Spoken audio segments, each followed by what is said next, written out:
Meet the dodo bird, one of the most famous animals to ever walk on earth and disappear forever. The dodo bird lived only on the island of Mauritius in the Indian Ocean. It was a large flightless bird about 1 meter tall with a curved beak and fluffy gray feathers. Because the dodo bird had no natural predators on its island, it wasn't afraid of humans.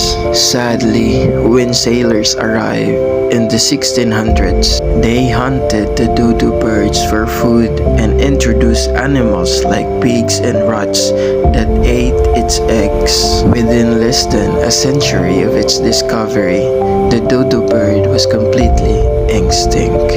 Today, the dodo birds remind us how quickly humans can change the balance of nature and why protecting endangered species is so important. Though the dodo bird is gone, its story lives on, teaching us to take better care of the creatures still here with us.